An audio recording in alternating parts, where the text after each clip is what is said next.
You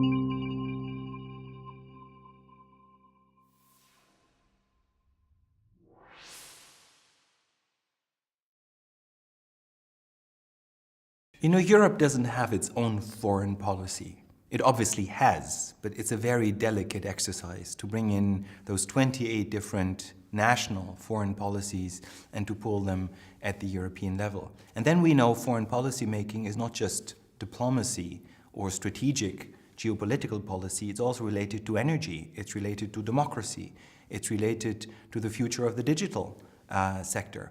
And so we somehow realize that we do not only look at the traditional foreign policy, but at international relations of Europe at large. What I expect from the project, or what I hope to see, is that everyone realizes that Europe is a very important player as a whole, as a region, in this multilateral configuration of the New World Order.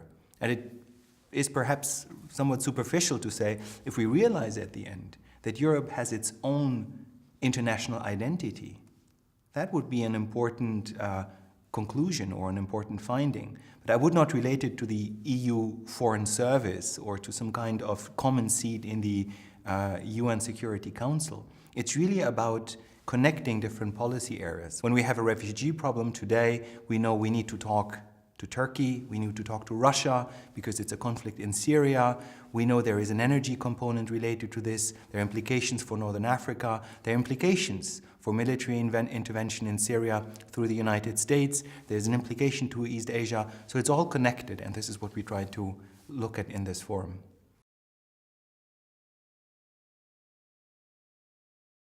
I think there is a certain return of geopolitics in the world. So there was a time when military conflict was no longer on top of the agenda. We spoke about democratic interrelationships, about soft power, but I think there is a return of hard power. There is a return of military conflict. And this is something which certainly reshapes the way we think about Europe and we think about the connections to the rest of the world. Look at an issue like the Greek crisis in the European Union. We thought this was a typical Euro area Euro issue. But then we realized, but Greece is a key player in the relationship to Turkey, Syria, the flow of refugees. Greece is positioned next to Turkey, next to Ukraine, in a geopolitically very important area. And so if there is an issue with Greece as a member of the European Union, how does this impact on Turkey? How does this impact if we have a communist party in Greece governing the political decision-taking, if that relates to Russia? So I think those tensions suddenly get us all to understand that we cannot disconnect those things and have to look through them in a wider dialogue of experts from very, very different areas.